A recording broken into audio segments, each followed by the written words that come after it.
Hello folks and welcome to Radio International. This is JP and Eric live here in Malmoe, and today we have the great pleasure to be speaking to the Slovenian representative at this year's Eurovision Song Contest. Hey. Hi Hannah, how are you doing? I'm great, thank you. How are you? Very well, thanks. Great. Today you did the very first rehearsal, first press conference. What is your impression here of Malmoe and the entire organisation at Eurovision? The organisation is great. Malmoe is amazing. The city is beautiful. It's top-notch everything. The stage is perfect. So yeah, I really enjoyed myself. Tell me, you're from the United States originally. Mm-hmm. How did you end up in Slovenia?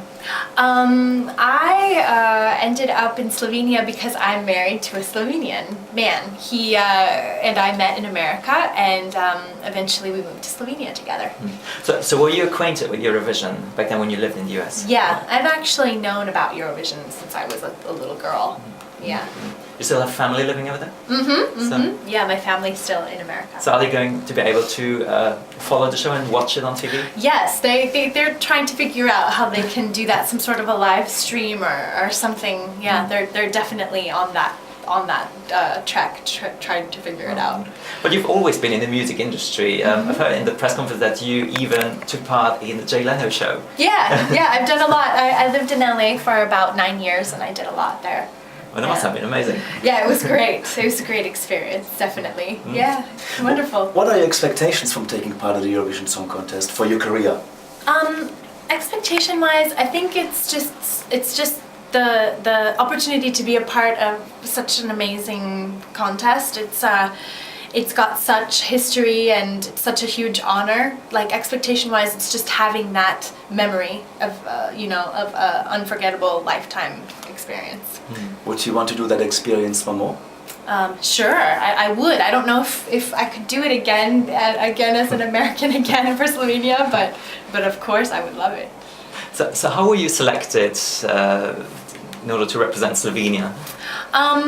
I was selected kind of through an interesting process because I performed in the National Song Contest 2 years ago. So that was kind of my first impression, into Slovenia. In the wider, kind of more people knew about me after that. And then over the last 2 years, I've done a lot of performances, lots of television appearances, lots of concerts, and RTV Slovenia thought of me and a few other singers when they were making their choice. Okay. So you do mainly perform in Slovenia or even outside the country? Mainly in Slovenia. I mean, sometimes we'll go to Croatia or something like that, but mainly in Slovenia. But would you aim at an international career outside of these countries as well? Yeah, that would be great. I mean, I do write music that is released internationally. I have quite a few international releases with collaborations with other DJs and producers. So of course, it would be lovely to keep on that route. You just mentioned that you took part in Emma 2 years ago. Yeah. Isn't that when Maya Kiltz won? Yes, Maya won that year. And there was Omar as well. He was a former Eurovision Yeah, and he was in the contest as well. Are you friends with these guys? Yeah, absolutely. I know them both. I know Maya a little bit more than I know Omar, but yeah, that year was really fun. Even though I didn't win, it was great. Maya was great, and I still had a really strong song that really did well in Slovenia as from being a part of that contest. So it was great. Did Maya have the opportunity to share her experience from Düsseldorf? Yeah, she didn't share personally with me so much about it. I mean, she's has talked about it a lot in the press and the media, so I kind of knew how it was going and what happened and details. So what is your plan after Eurovision? Do you plan to release an album or go on tour? Well, I'm doing a lot of collaborations at the moment with different people, so that's going to continue, and then we'll see what evolves from there. Yeah, it'd be great. Well, one of the things I read on your CV that you have been in touch with Disney, in a way, connected to Disney, Disney music. Yeah. What did you do in this? Kind of in the beginning of my career, I had a couple of connections with Disney. The first one, I actually performed at Disneyland in this Tomorrowland terrace that like rises up out of the ground, which is like a childhood dream of mine. So when I was 20, it was like the top that you could do. And it was so much fun. And then I actually started touring with a very big Latin superstar named Luis Miguel as a background singer.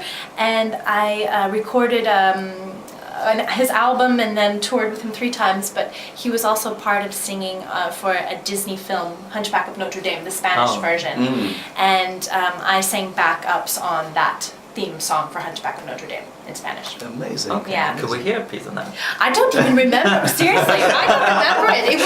It was when I was 21. I honestly don't. Okay. I remember the melody, but I don't. It was like, Sueño, na na na na na na na, alguien como. I don't remember it. I'm sorry. So you have to sing in Spanish. Yeah, I can do other stuff that I did because it was one of those songs where it wasn't a part of his tour. So you didn't have to sing it over and over again. You sing it once in the studio and then you leave. But I did a lot of songs with him on the tour. Okay. Well, shall we end the interview with a little bit of your Eurovision entry? Yes, of course. That would be the best. Faster than light, here comes the night. Tomorrow is now. You flow through my veins, inside me you'll stay. There is no doubt. And on that note, thank you. You had one more question? No? And on that note, thanks very much, Hannah, and we wish you all the best of luck. Bring Slovenia back into the final. Thank you. I will do it. Thanks. And that was JP and Eric live here in Malmoe. Stay tuned for more videos.